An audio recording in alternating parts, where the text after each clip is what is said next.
Listen to me, please. You're like me, a Homo sapiens, a wise human. Life, a miracle in the universe, appeared around 4 billion years ago, and we humans, only 200,000 years ago.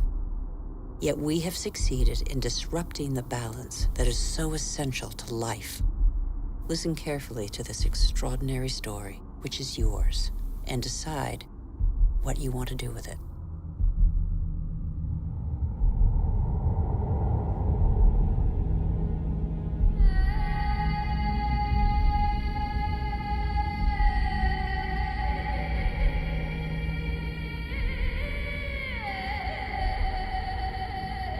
These are traces of our origins. At the beginning, our planet was no more than a chaos of fire. A cloud of agglutinated dust particles, similar to so many similar clusters in the universe. Yet this was where the miracle of life occurred.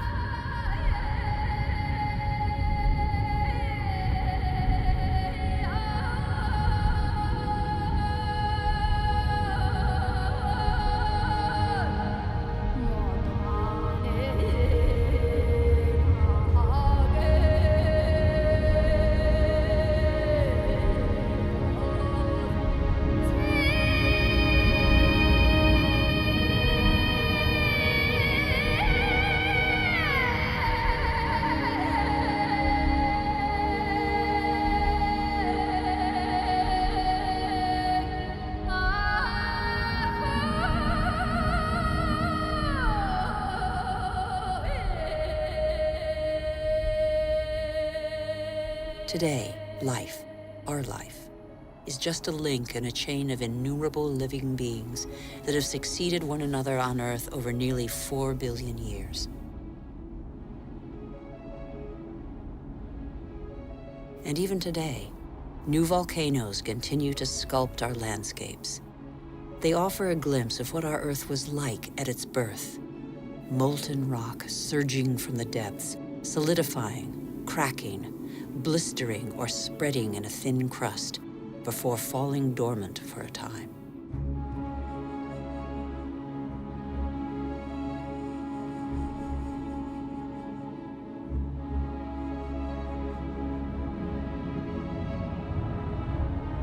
These wreaths of smoke curling from the bowels of the Earth bear witness to the Earth's original atmosphere, an atmosphere devoid of oxygen.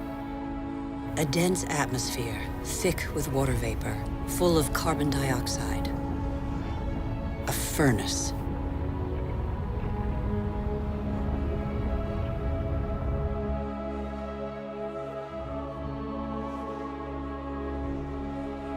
The Earth cooled.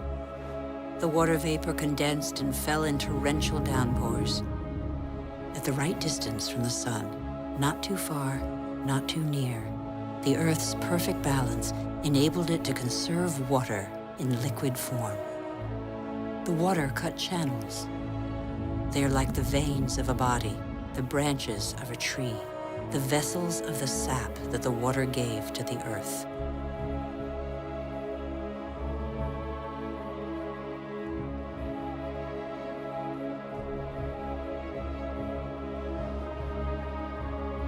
The rivers tore minerals from the rocks and gradually added them to the fresh water of the oceans. And the oceans became heavy with salt.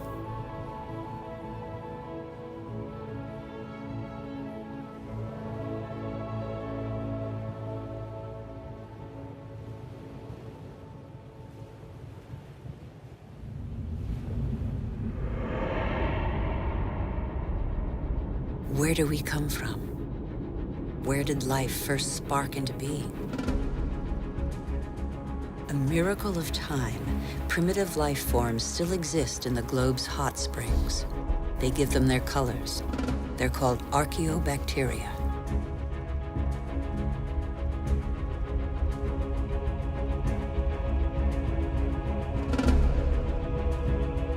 They all feed off the Earth's heat. All except the cyanobacteria, or blue-green algae. They alone have the capacity to turn to the sun to capture its energy. They are a vital ancestor of all yesterday's and today's plant species.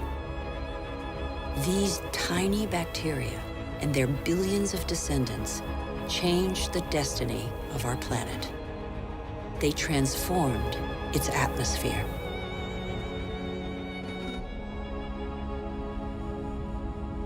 What happened to the carbon that poisoned the atmosphere? It's still here, imprisoned in the Earth's crust. Here, there once was a sea inhabited by microorganisms. They grew their shells by tapping into carbon from the atmosphere dissolved in the ocean. These strata are the accumulated shells of those billions and billions of microorganisms.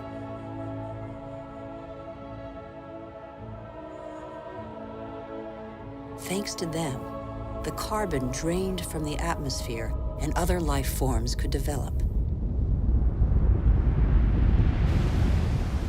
It is life that altered the atmosphere. Plant life fed off the sun's energy, which enabled it to break apart the water molecule and take the oxygen. And oxygen filled the air. The Earth's water cycle is a process of constant renewal. Waterfalls, water vapor, clouds, rain, springs, rivers, seas, oceans, glaciers. The cycle is never broken. There's always the same quantity of water on Earth. All the successive species on Earth have drunk the same water. The astonishing matter that is water, one of the most unstable of all. It takes a liquid form as running water, gaseous as vapor, or solid as ice. In Siberia, the frozen surfaces of the lakes in winter contain the traces of the forces that water deploys when it freezes. Lighter than water, the ice floats. It forms a protective mantle against the cold, under which life can go on.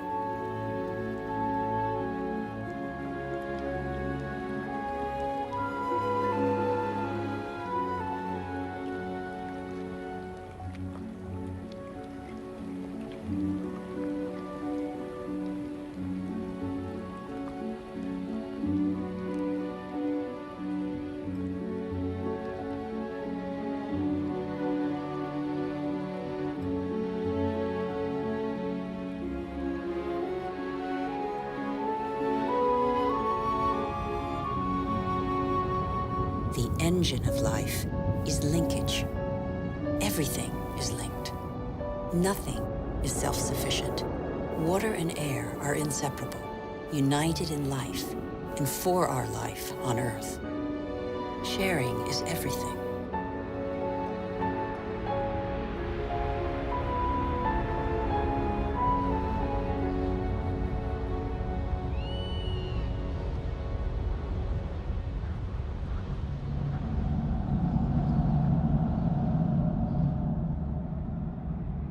The green expanse peeking through the clouds is the source of oxygen in the air. 70% of this gas, without which our lungs cannot function, comes from the algae that tint the surface of the oceans. Our Earth relies on a balance in which every being has a role to play and exists only through the existence of another being. A subtle, fragile harmony that is easily shattered.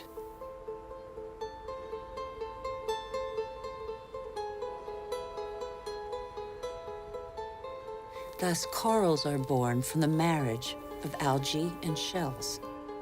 Coral reefs cover less than 1% of the ocean floor, but they provide a habitat for thousands of species of fish, mollusks, and algae.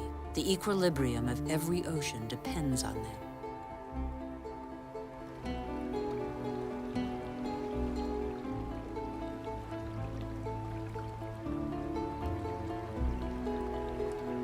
The Earth counts time in billions of years. It took more than 4 billion years for it to make trees. In the chain of species, trees are a pinnacle, a perfect living sculpture. Trees defy gravity. They are the only natural element in perpetual movement toward the sky.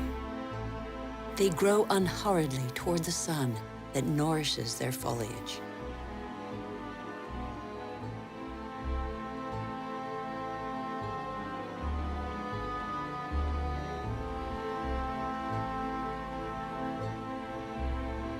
They have inherited from those minuscule cyanobacteria the power to capture light's energy. They store it and feed off it, turning it into wood and leaves, which then decompose into a mixture of water, mineral, vegetable, and living matter. And so, gradually, soils are formed.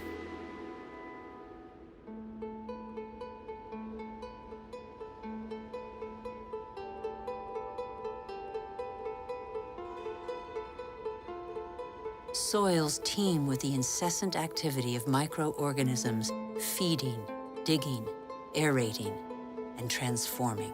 They make the humus, the fertile layer to which all life on land is linked.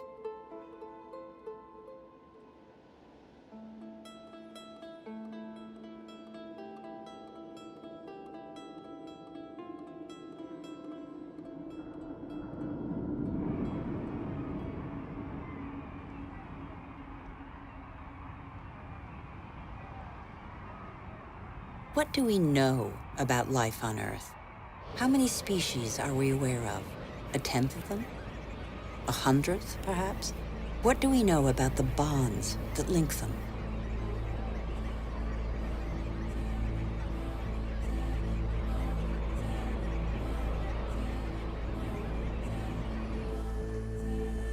The Earth is a miracle. Life remains a mystery.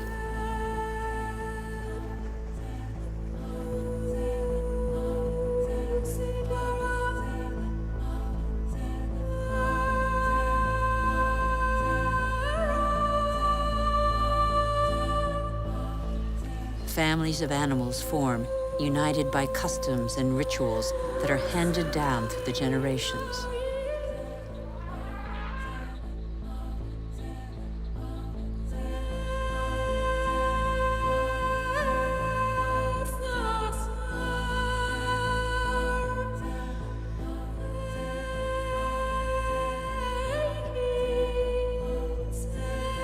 Some adapt to the nature of their pasture, and their pasture adapts to them, and both gain. The animal sates its hunger, and the tree can blossom again.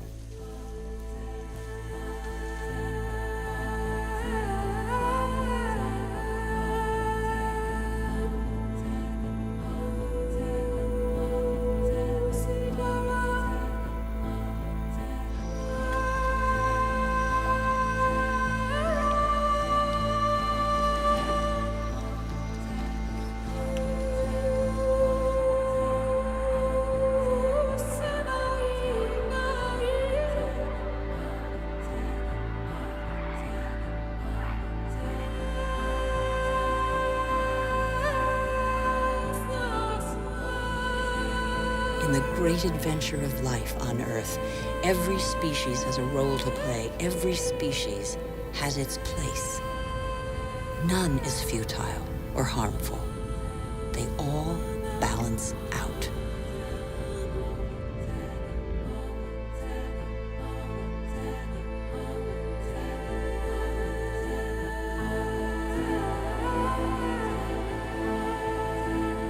And that's where you, Homo sapiens, wise human, enter the story.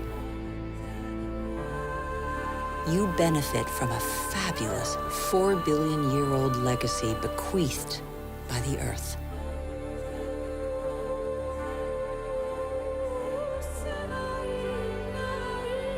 You're only 200,000 years old, but you have changed the face of the world. despite your vulnerability, you have taken possession of every habitat and conquered swaths of territory like no other species before you.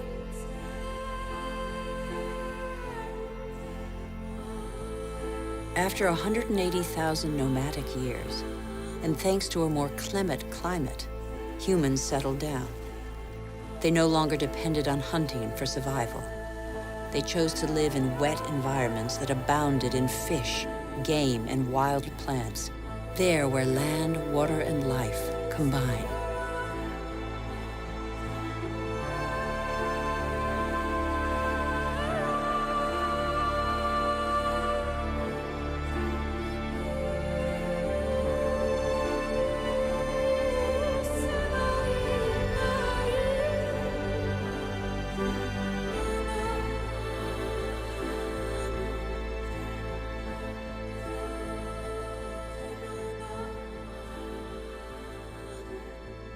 Even today, the majority of humankind lives on the continent's coastlines or the banks of rivers and lakes.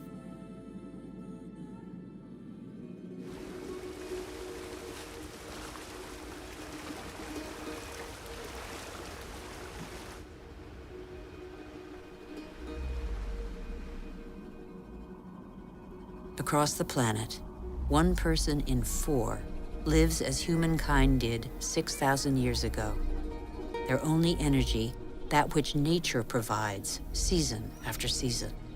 It's the way of life of 1.5 billion people, more than the combined population of all the wealthy nations.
But life expectancy is short, and hard labor takes its toll. The uncertainties of nature weigh on daily life. Education is a rare privilege. Children are a family's only asset, as long as every extra pair of hands is a necessary contribution to its subsistence.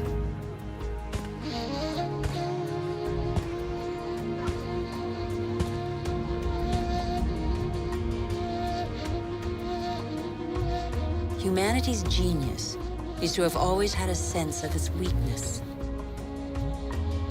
The physical energy and strength with which nature insufficiently endowed humans is found in animals that help them to discover new territories.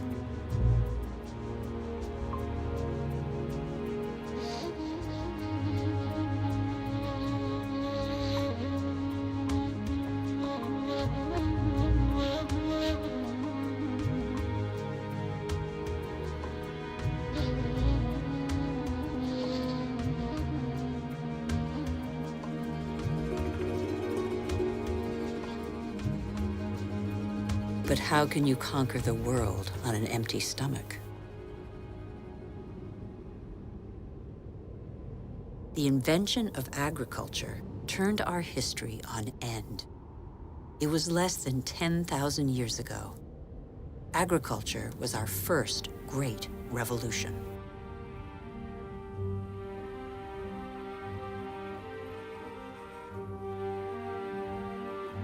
It resulted in the first surpluses and gave birth to cities and civilizations.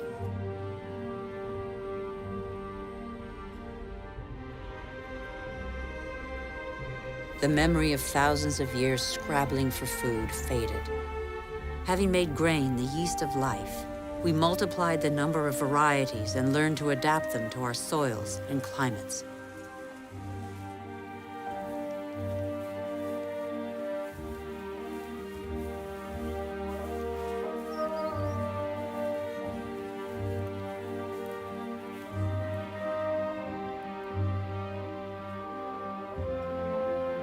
We're like every species on Earth.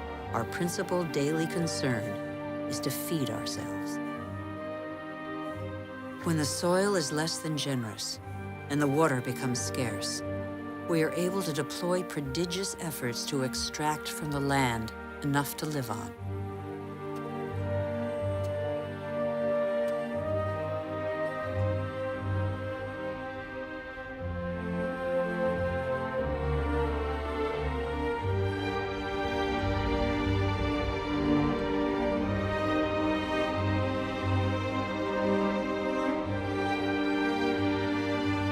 Humans shape the land with the patience and devotion that the earth demands in an almost sacrificial ritual performed over and over. Agriculture is still the world's most widespread occupation. Half of humankind tills the soil, over 3/4 of them by hand.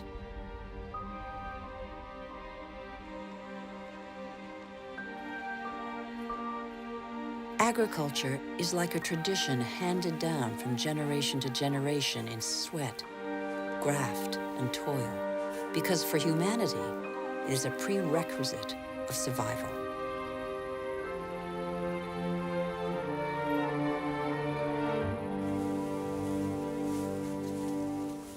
But after relying on muscle power for so long, humankind found a way to tap into the energy buried deep in the earth.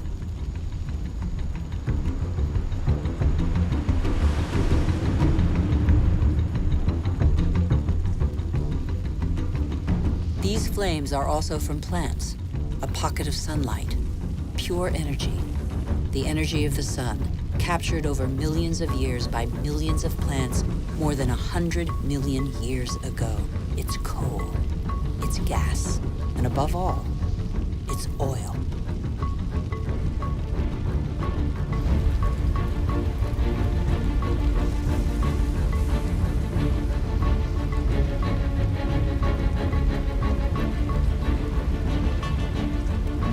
This pocket of sunlight freed humans from their toil on the land. With oil began the era of humans who break free of the shackles of time. With oil, some of us acquired unprecedented comforts. And in 50 years, in a single lifetime, the Earth has been more radically changed than by all previous generations of humanity.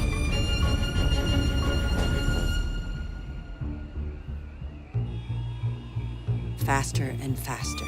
In the last 60 years, the Earth's population has almost tripled, and over 2 billion people have moved to the cities.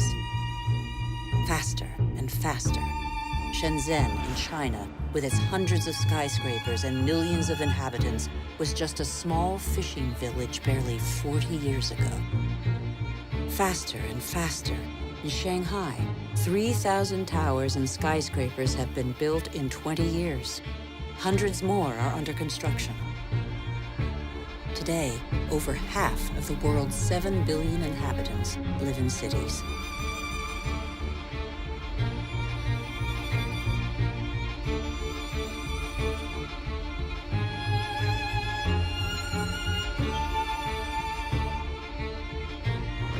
New York, the world's first megalopolis, is the symbol of the exploitation of the energy the Earth supplies to human genius. The manpower of millions of immigrants, the energy of coal, the unbridled power of oil.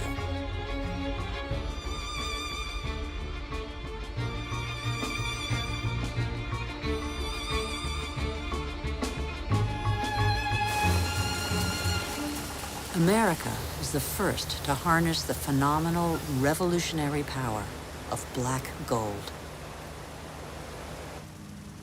In the fields, machines replaced men. a liter of oil generates as much energy as 100 pairs of hands in 24 hours. In the United States, only 3 million farmers are left. They produce enough grain to feed 2 billion people. But most of that grain is not used to feed people. Here, and in all other industrialized nations, it's transformed into livestock feed, or biofuels.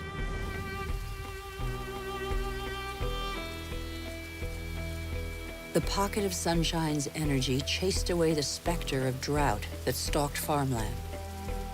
No spring escapes the demands of agriculture, which accounts for 70% of humanity's water consumption. In nature, everything is linked. The expansion of cultivated land and single-crop farming encouraged the development of parasites. Pesticides, another gift of the petrochemical revolution, exterminated them. Bad harvests and famine became a distant memory. The biggest headache now was what to do with the surpluses engendered by modern agriculture. But toxic pesticides seeped into the air, soil, plants, animals, rivers, and oceans. They penetrated the heart of cells similar to the mother cell that is shared by all forms of life. Are they harmful to the humans that they released from hunger? These farmers, in their yellow protective suits, probably have a good idea.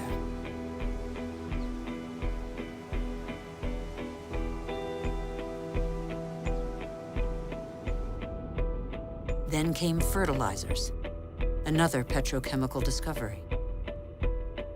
They produced unprecedented results on plots of land thus far ignored.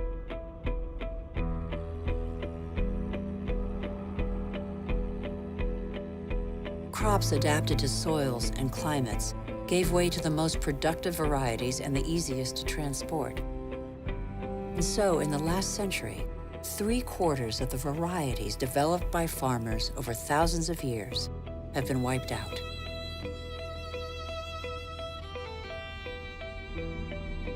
As far as the eye can see, fertilizer below, plastic on top. The greenhouses of Almeria in Spain are Europe's vegetable garden. A city of uniformly sized vegetables waits every day for the hundreds of trucks that will take them to the continent's supermarkets. The more a country develops, the more meat its inhabitants consume. How can growing worldwide demand be satisfied without recourse to concentration camp-style cattle farms? Faster and faster. Like the life cycle of livestock, which may never see a meadow, manufacturing meat faster than the animal has become a daily routine. In these vast food lots trampled by millions of cattle, not a blade of grass grows. A fleet of trucks from every corner of the country brings in tons of grain, soy meal, and protein-rich granules that will become tons of meat.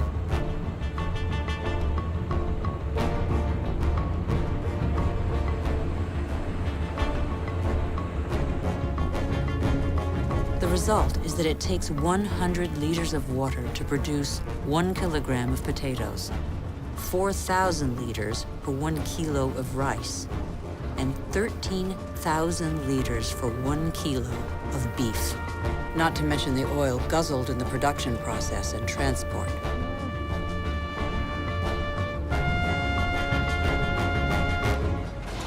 Our agriculture has become oil-powered.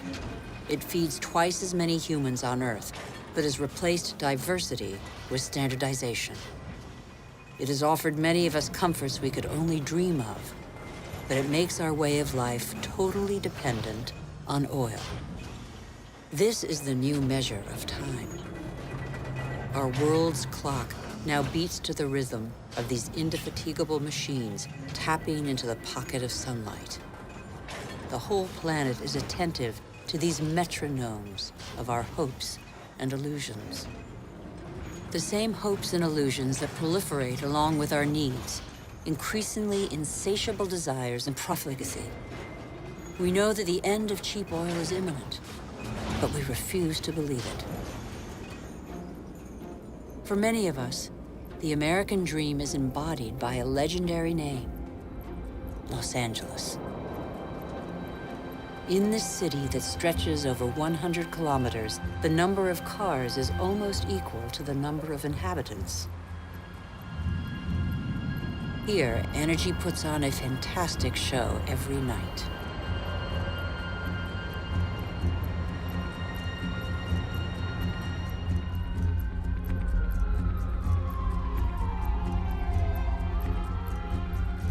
The days seem to be no more than the pale reflection of nights that turn the city into a starry sky.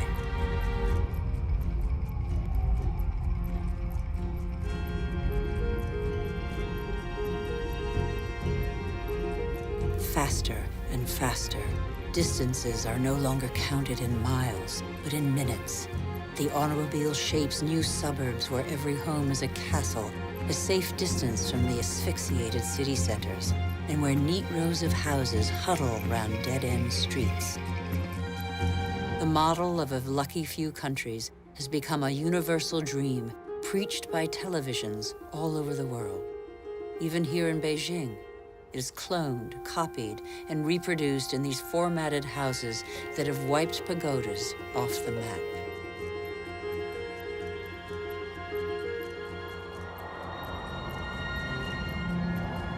The automobile has become the symbol of comfort and progress.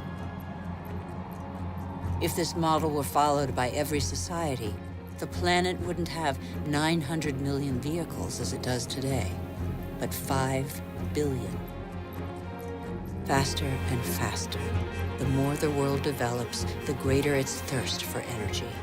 Everywhere, machines dig, bore, and rip from the Earth the pieces of stars buried in its depths since its creation.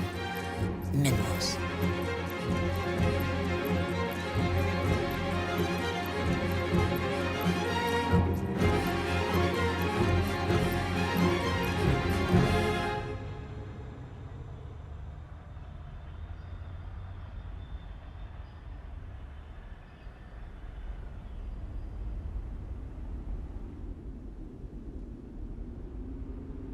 As a privilege of power, 80% of this mineral wealth is consumed by 20% of the world's population. Before the end of this century, excessive mining will have exhausted nearly all the planet's reserves.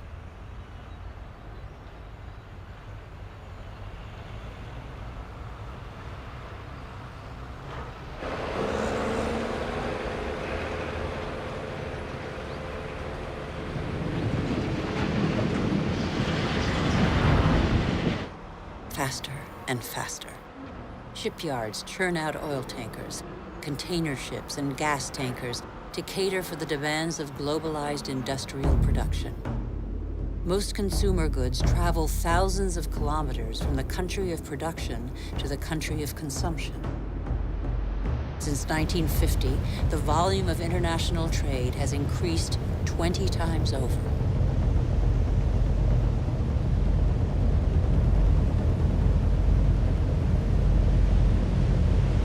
90% of trade goes by sea.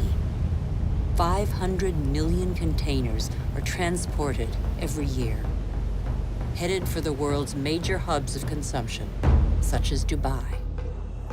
Dubai is a sort of culmination of the Western model, a country where the impossible becomes possible, building artificial islands in the sea, for example. Dubai has few natural resources. But with the money from oil, it can bring millions of tons of material and workers from all over the planet. Dubai has no farmland, but it can import food. Dubai has no water, but it can afford to expend immense amounts of energy to desalinate seawater and build the highest skyscrapers in the world. Dubai has endless sun, but no solar panels. It is the totem to total modernity that never fails to amaze the world.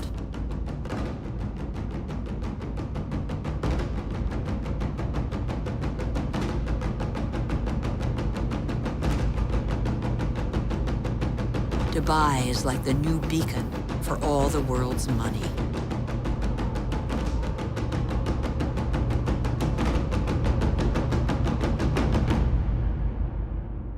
Nothing seems further removed from nature than Dubai, although nothing depends on nature more than Dubai.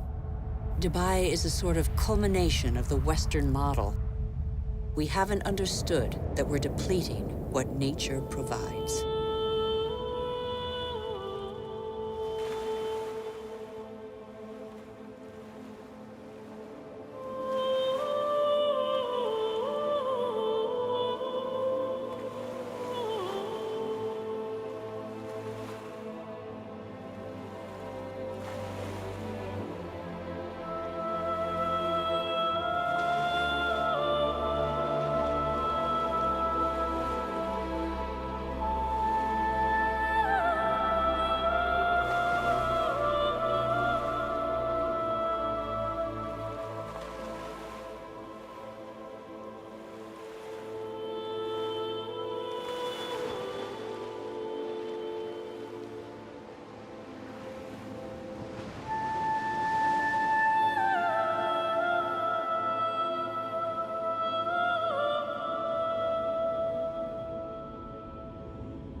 Since 1950, fishing catches have increased five-fold, from 18 to 100 million metric tons a year. Thousands of factory ships are emptying the oceans. 3/4 of fishing grounds are exhausted, depleted, or in danger of being so. Most large fish have been fished out of existence since they have no time to reproduce.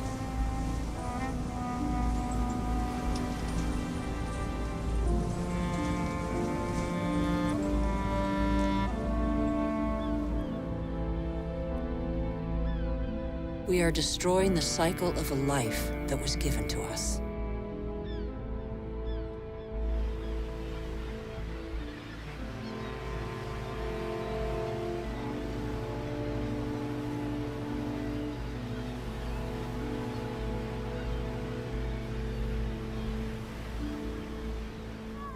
At the current rate, all fish stocks are threatened with exhaustion.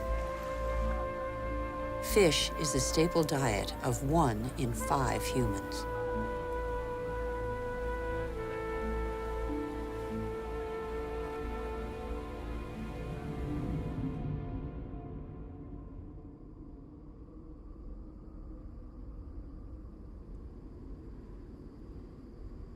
We have forgotten that resources are scarce. 500 million humans live in the world's desert lands, more than the combined population of Europe. They know the value of water. They know how to use it sparingly. Here, they depend on wells replenished by fossil water, which accumulated underground in the days when it rained on these deserts, 25,000 years ago.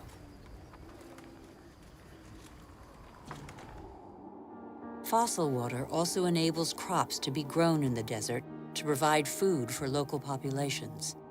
The field's circular shape derives from the pipes that irrigate them around a central pivot. But there is a heavy price to pay.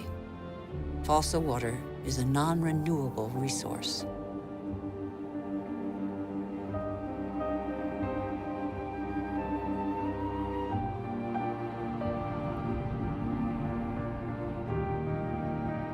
In Saudi Arabia, the dream of industrial farming in the desert has faded. As if on a parchment map, the light spots on this patchwork show abandoned plots. The irrigation equipment is still there, the energy to pump water also.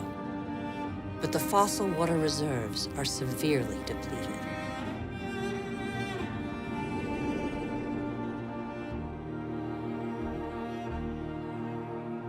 Israel turned the desert into arable land.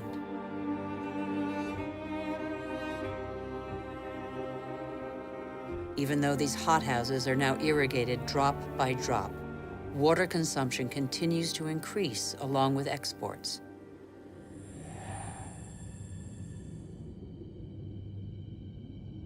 the once mighty River Jordan is now just a trickle.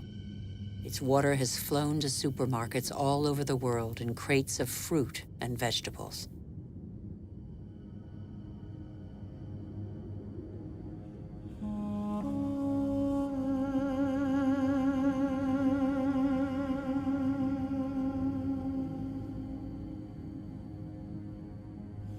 The Jordan's fate is not unique. Across the planet, one major river in 10 no longer flows into the sea for several months of the year.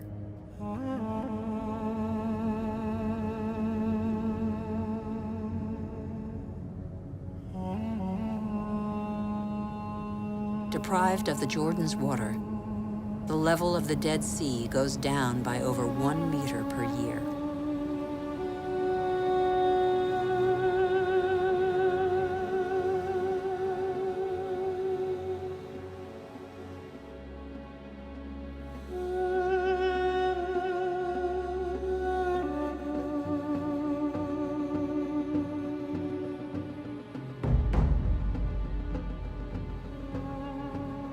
India risks being the country that suffers most from the lack of water in the coming century. Massive irrigation has fed the growing population, and in the last 50 years, 21 million wells have been dug. In many parts of the country, the drill has to sink ever deeper to hit water. In western India, 30% of wells have been abandoned. The underground aquifers are drying out. Vast reservoirs will catch the monsoon rains to replenish the aquifers.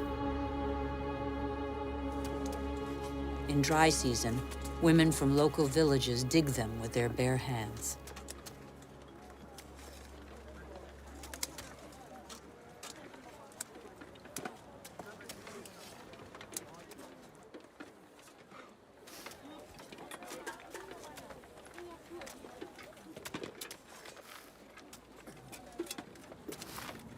Thousands of kilometers away, 800 to 1,000 liters of water are consumed per person per day. Las Vegas was built out of the desert. Millions of people live there. Thousands more arrive every month. The inhabitants of Las Vegas are among the biggest consumers of water in the world.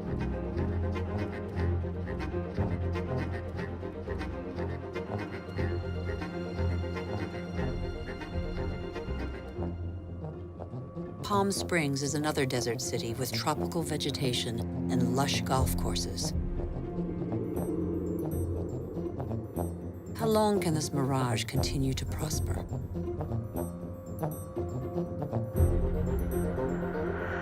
The Earth cannot keep up. The Colorado River, which brings water to these cities, is one of those rivers that no longer reaches the sea. Water levels in the catchment lakes along its course are plummeting.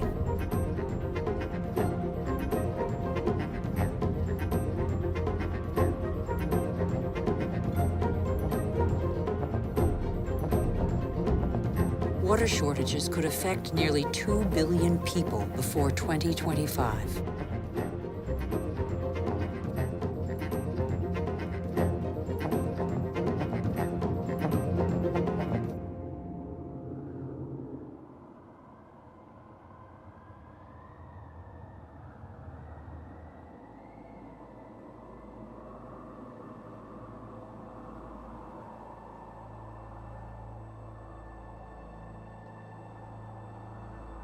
The wetlands represent 6% of the surface of the planet. Under their calm water lies a veritable factory where plants and microorganisms patiently filter the water and digest all the pollution. These marshes are indispensable environments for the regeneration and purification of water. They are sponges that regulate the flow of water. They absorb it in the wet season and release it in the dry season.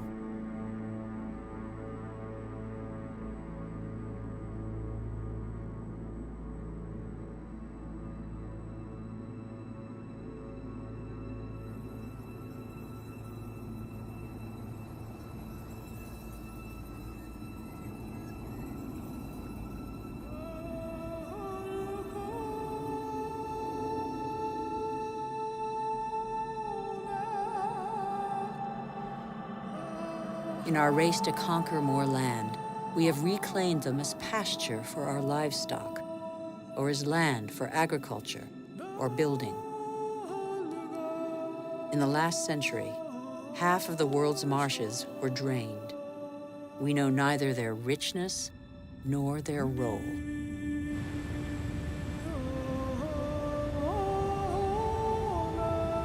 All living matter is linked.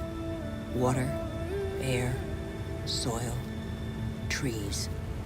The world's magic is right in front of our eyes.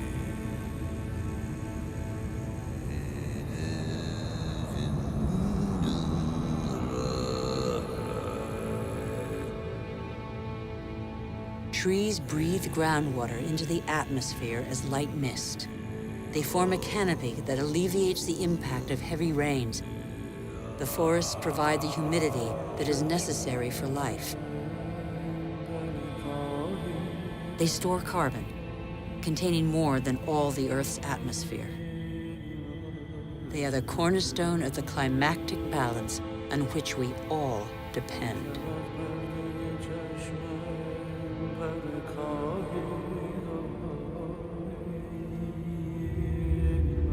The trees of the primary forests provide a habitat for 3/4 of the planet's biodiversity. That's to say, of all life on Earth.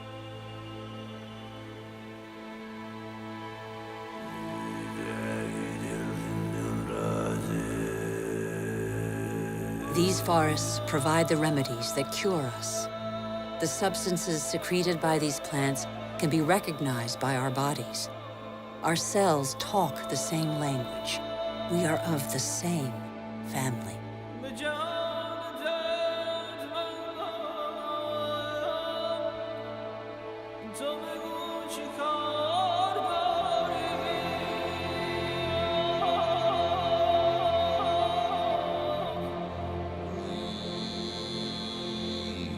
But in barely 40 years, the world's largest rainforest, the Amazon, has been reduced by 20%.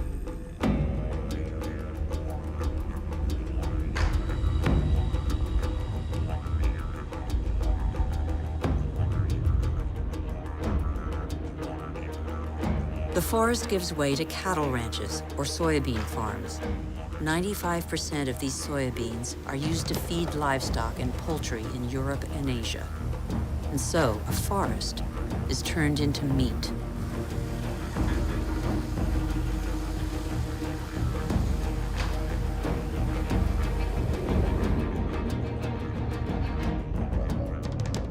Barely 20 years ago, Borneo, the 4th largest island in the world, was covered by a vast primary forest. At the current rate of deforestation, it will have totally disappeared within 10 years.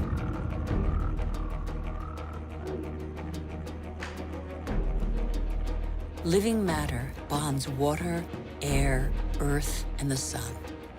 In Borneo, this bond has been broken in what was one of the Earth's greatest reservoirs of biodiversity.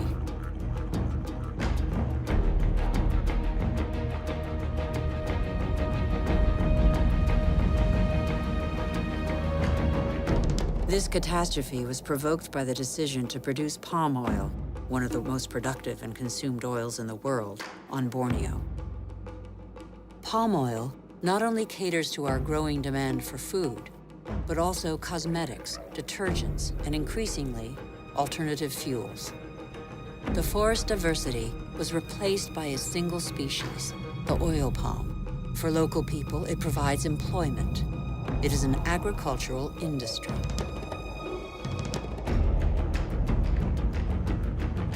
Another example of massive deforestation is the eucalyptus. Eucalyptus is used to make paper pulp. Plantations are growing as demand for paper has increased 5-fold in 50 years. One forest does not replace another forest. At the foot of these eucalyptus trees, nothing grows because their leaves form a bed that is toxic for most other plants. They grow quickly, but exhaust water reserves. Soybeans, palm oil, eucalyptus trees. Deforestation destroys the essential to produce the superfluous. But elsewhere, deforestation is a last resort to survive.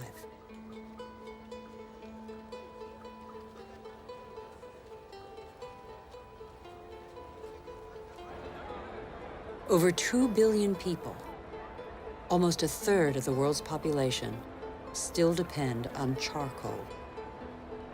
In Haiti, one of the world's poorest countries, charcoal is one of the population's main consumables. Once the pearl of the Caribbean, Haiti can no longer feed its population without foreign aid.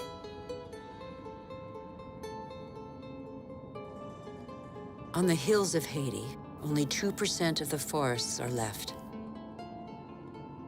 Stripped bare, nothing holds the soils back. The rainwater washes them down the hillsides as far as the sea. What's left is increasingly unsuitable for agriculture.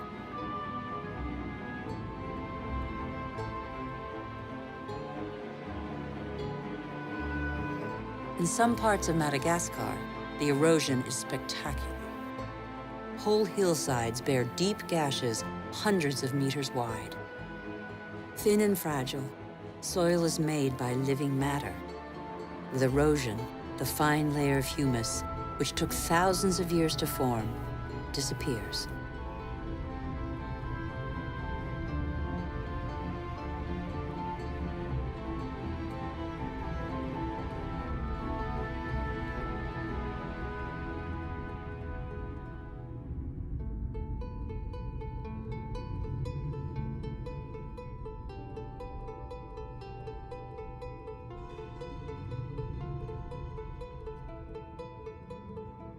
Here's one theory of the story of the Rapa Nui, the inhabitants of Easter Island, that could perhaps give us pause for thought.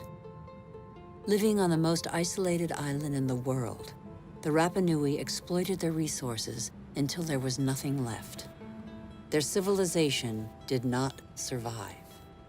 On these lands stood the highest palm trees in the world. They have disappeared. The Rapa Nui chopped them all down for lumber. They then had to face widespread soil erosion. The Rapa Nui could no longer go fishing. There were no trees to build canoes.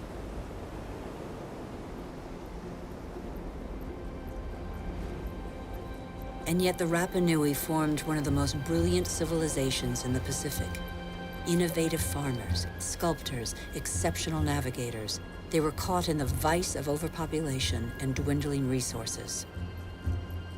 They experienced social unrest, revolts, and famine. Many did not survive the cataclysm.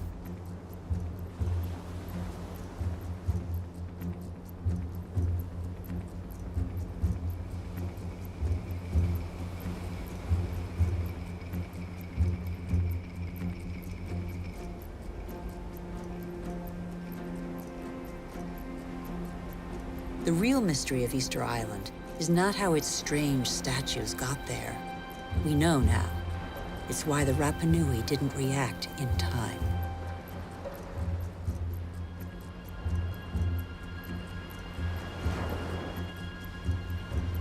It's only one of a number of theories, but it has particular relevance to us today.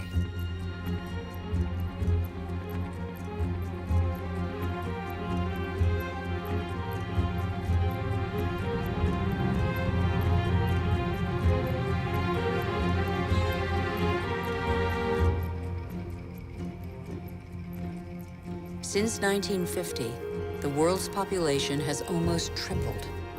And since 1950, we have more fundamentally altered our island, the Earth, than in all of our 200,000-year history. Nigeria is the biggest oil exporter in Africa, and yet 70% of the population lives under the poverty line. The wealth is there, but the country's inhabitants don't have access to it. The same is true all over the globe. Half the world's poor live in resource-rich countries.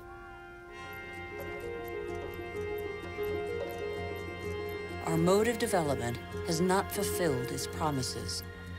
In 50 years, the gap between rich and poor has grown wider than ever. Today, half the world's wealth is in the hands of the richest 2% of the population.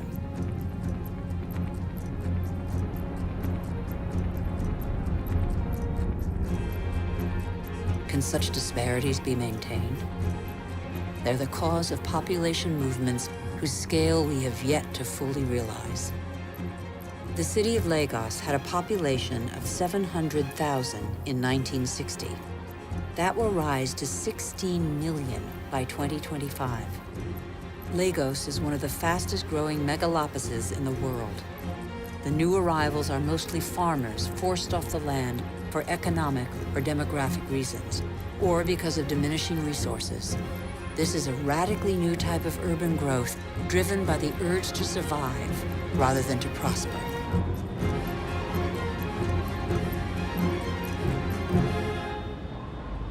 Every week, over 1 million people swell the populations of the world's cities.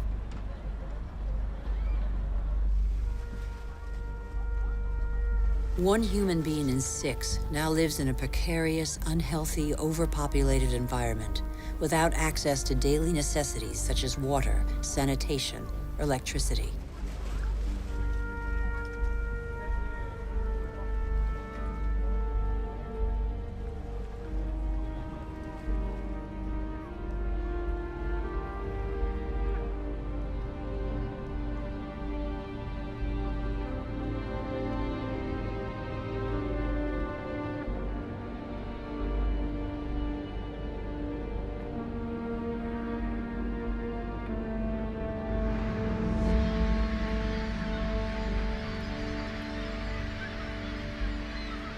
Hunger is spreading once more.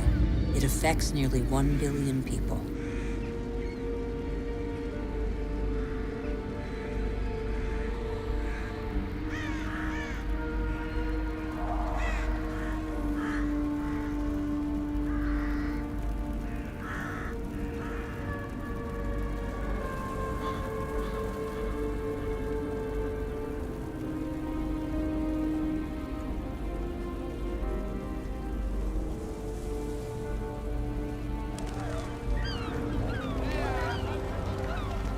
All over the planet, the poorest scrabble to survive on scraps, while we continue to dig for resources that we can no longer live without. We look farther and farther afield, in previously unspoilt territory, and in regions that are increasingly difficult to exploit.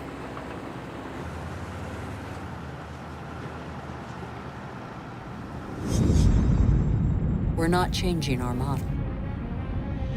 Oil might run out. We can still extract oil from the tar sands of Canada. The biggest trucks in the world move thousands of tons of sand. The process of heating and separating bitumen from the sand requires millions of cubic meters of water. Colossal amounts of energy are needed. The pollution is catastrophic.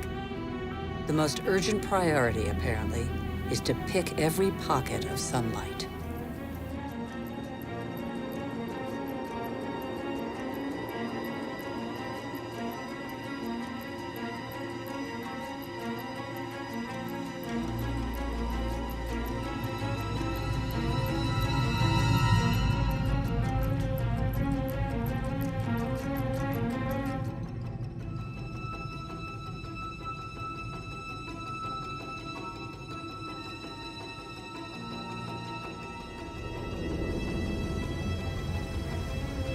Our oil tankers are getting bigger and bigger.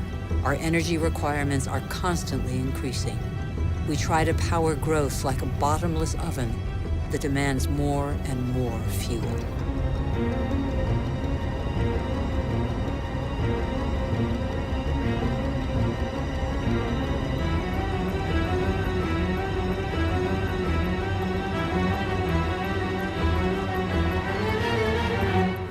It's all about carbon. In a few decades, the carbon that made our atmosphere a furnace and that nature captured over millions of years, allowing life to develop, will have largely been pumped back out. The atmosphere is heating up. It would have been inconceivable for a boat to be here just a few years ago. Transport, industry, deforestation, agriculture. Our activities release gigantic quantities of carbon dioxide. Without realizing it, molecule by molecule, we have upset the Earth's climatic balance. All eyes are on the poles, where the effects of global warming are most visible. It's happening fast, very fast. The Northwest Passage that connects America, Europe, and Asia via the pole is opening up. The Arctic ice cap is melting. Under the effect of global warming, the ice cap has lost 40% of its thickness in 40 years. Its surface area in the summer shrinks year by year. It could disappear in the summer months by 2030. Some say 2015.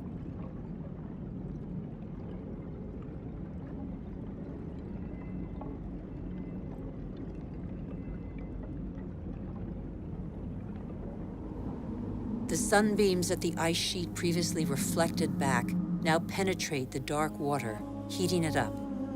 The warming process gathers pace.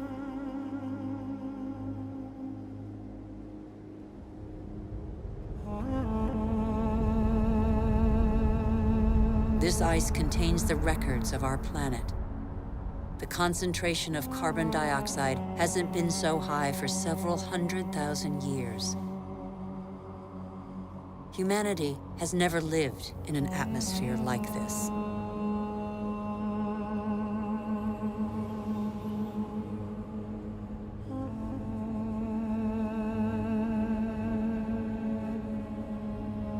Is excessive exploitation of our resources threatening the lives of every species? Climate change accentuates the threat. By 2050, a quarter of the Earth's species could be threatened with extinction. In these polar regions, the balance of nature has already been disrupted.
Around the North Pole, the ice cap has lost 30% of its surface area in 30 years. But as Greenland rapidly becomes warmer, the fresh water of a whole continent flows into the salt water of the oceans.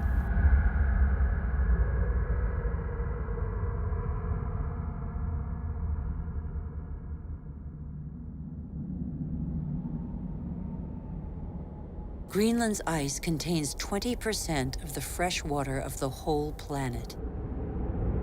If it melts, sea levels will rise by nearly 7 meters.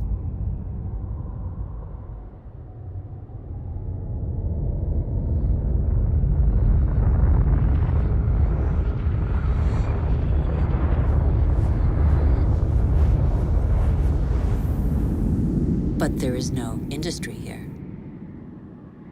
Greenland's ice sheet suffers from greenhouse gases emitted elsewhere on Earth. Our ecosystem doesn't have borders. Wherever we are, our actions have repercussions on the whole Earth. The atmosphere of our planet is an indivisible whole. It is an asset we share. On Greenland's surface, lakes are appearing on the landscape.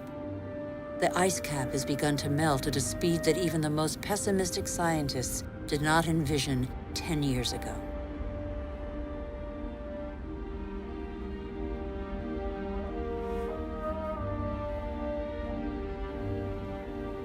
More and more of these glacier-fed rivers are merging together and burrowing through the surface.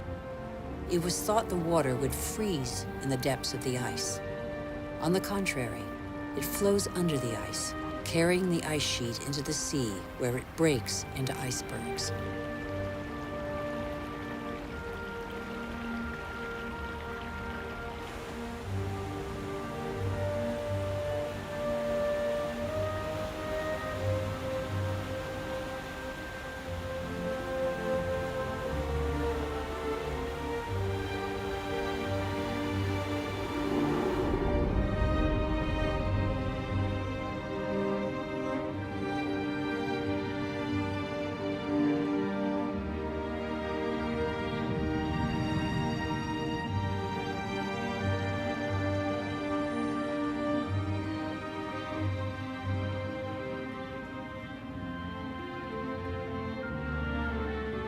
As the fresh water of Greenland's ice sheet gradually seeps into the salt water of the oceans, low-lying lands around the globe are threatened. Sea levels are rising. Water expanding as it gets warmer caused, in the 20th century alone, a rise of 20 centimeters. Everything becomes unstable. Coral reefs, for example, are extremely sensitive to the slightest change in water temperature. 30% have disappeared. They are an essential link in the chain of species.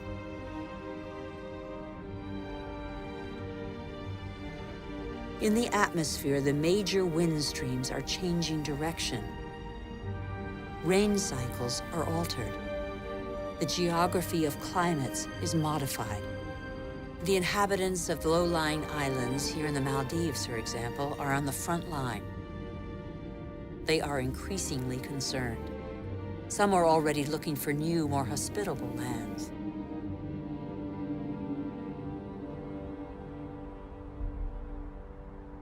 If sea levels continue to rise faster and faster, what will major cities like Tokyo, the world's most populous city, do?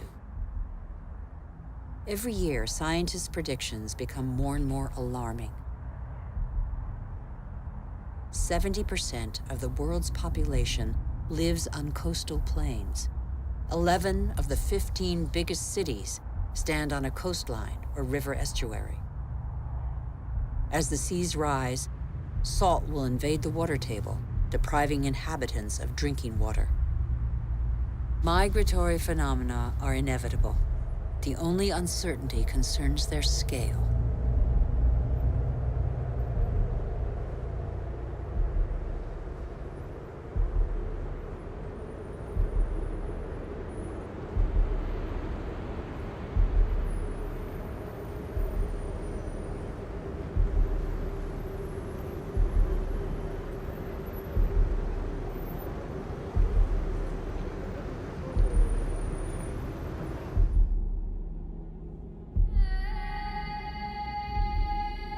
In Africa, Mount Kilimanjaro is unrecognizable. 80% of its glaciers have disappeared. In summer, the rivers no longer flow. Local peoples are affected by the lack of water. Even on the world's highest peaks, in the heart of the Himalayas, eternal snows and glaciers are receding. Yet these glaciers play an essential role in the water cycle. They trap the water from the monsoons as ice and release it in the summer when the snow melts.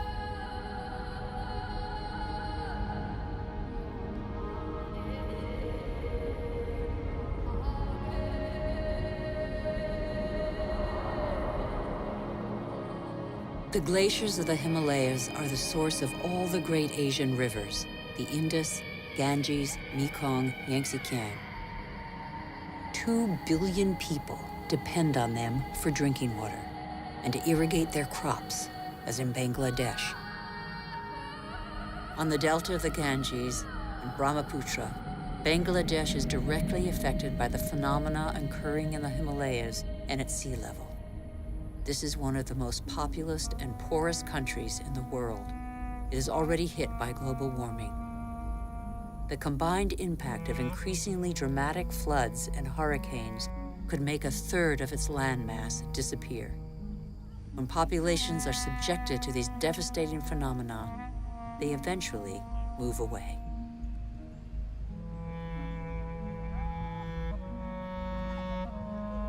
Wealthy countries will not be spared. Droughts are occurring all over the planet. In Australia, half of farmland is already affected.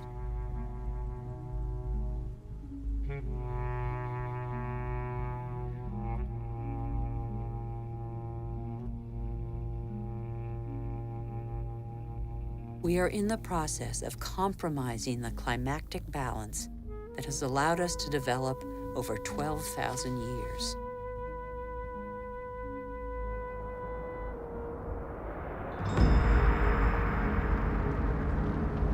More and more wildfires encroach on major cities.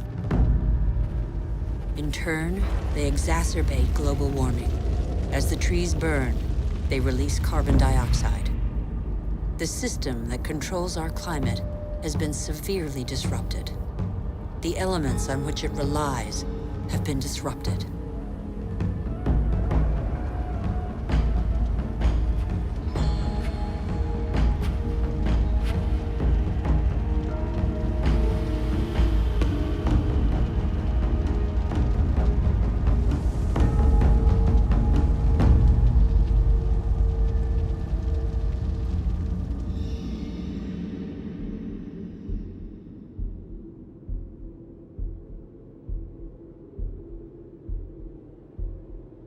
The clock of climate change is ticking in these magnificent landscapes. Here in Siberia and elsewhere across the globe, it is so cold that the ground is constantly frozen. It's known as permafrost. Under its surface lies a climactic time bomb: methane, a greenhouse gas 20 times more powerful than carbon dioxide.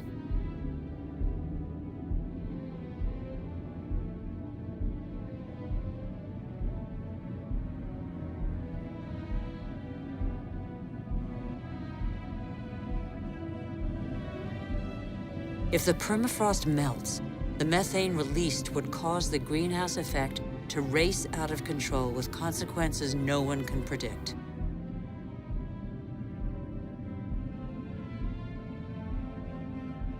We would literally be in unknown territory.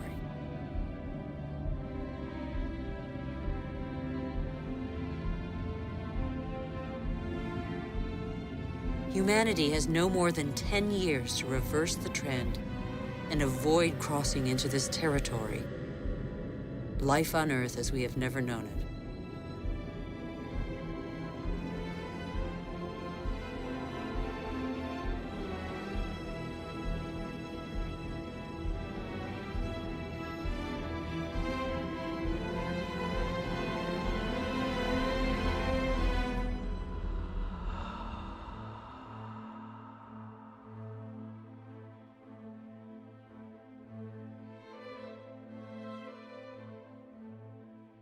We have created phenomena we cannot control. Since our origins, water, air, and forms of life are intimately linked. But recently, we have broken those links. Let's face the facts. We must believe what we know. All that we have just seen is a reflection of human behavior. We have shaped the Earth in our image. We have very little time to change.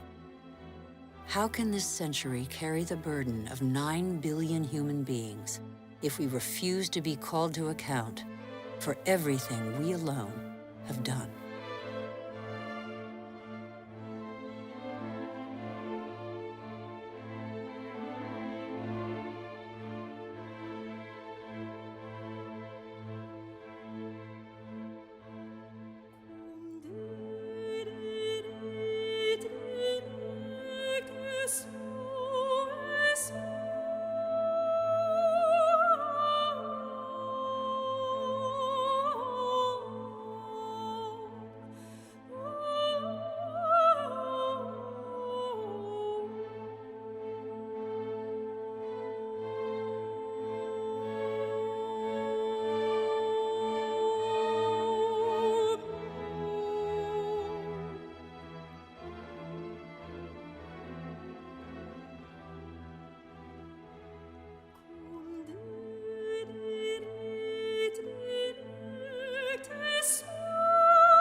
The cost of our actions is high.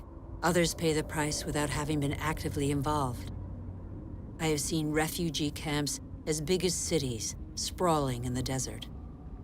How many men, women, and children will be left by the wayside tomorrow?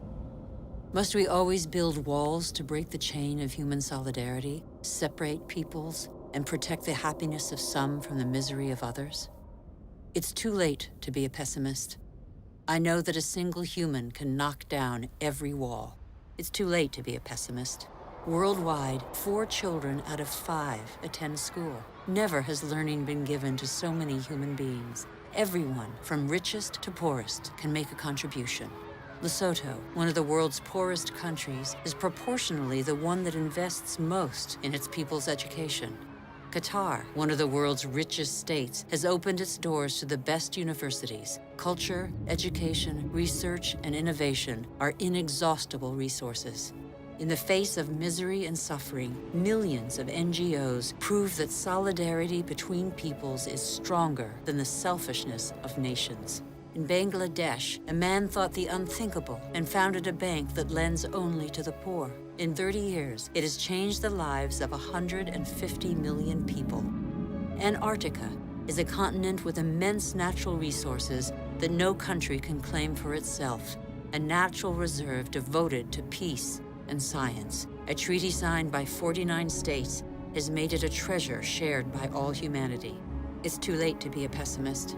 Governments have acted to protect nearly 2% of the world's territorial waters. It's not much, but it's 2 times more than 10 years ago. The first natural parks were created just over a century ago. They cover over 13% of the continents. They create spaces where human activity is in step with the preservation of species, soils, and landscapes. This harmony between humans and nature can become the rule, no longer the exception. In the United States, New York has realized that nature does for us. These forests and lakes supply all the drinking water the city needs. In South Korea, the forests have been devastated by war. Thanks to a national reforestation program, they once more cover 65% of the country. More than 75% of paper is recycled. Costa Rica has made a choice between military spending and the conservation of its lands. The country no longer has an army. It prefers to devote its resources to education, ecotourism, and the protection of its primary forest. Gabon is one of the world's leading producers of wood. It enforces selective logging, not more than 1 tree every hectare. Its forests are one of the country's most important economic resources, but they have the time to regenerate. Programs exist that guarantee sustainable forest management. They must become mandatory. For consumers and producers, justice is an opportunity to be seized. When trade is fair, when both buyer and seller benefit, everybody can prosper and earn a decent living.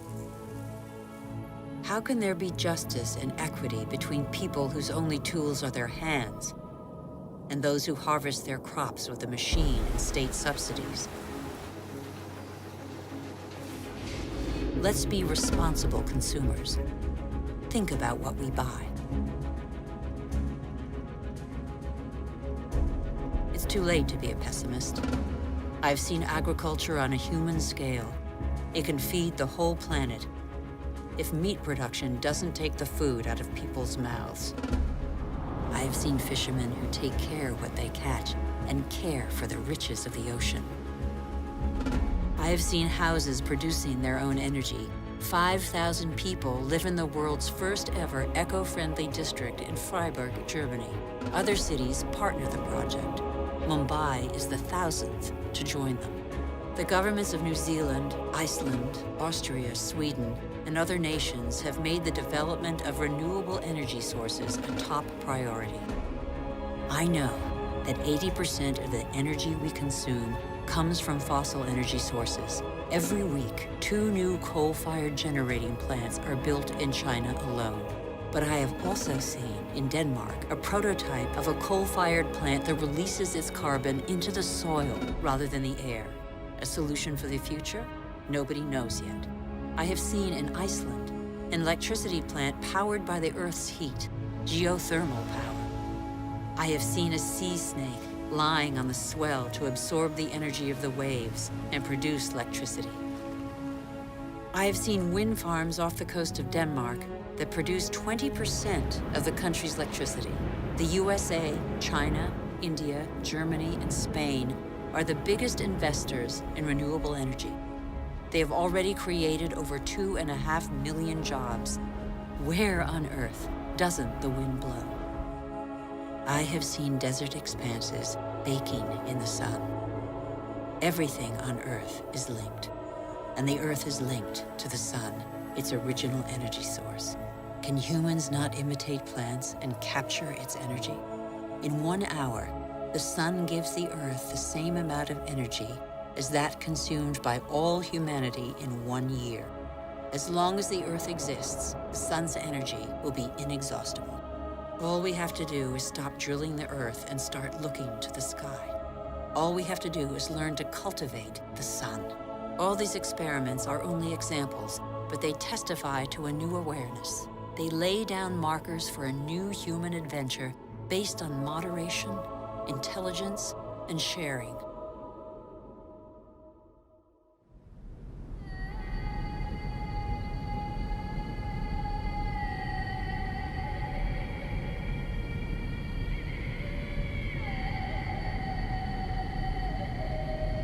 It's time to come together. What's important is not what's gone, but what remains. We still have half the world's forests, thousands of rivers, lakes, and glaciers, and thousands of thriving species. We know that the solutions are there today. We all have the power to change. So what are we waiting for?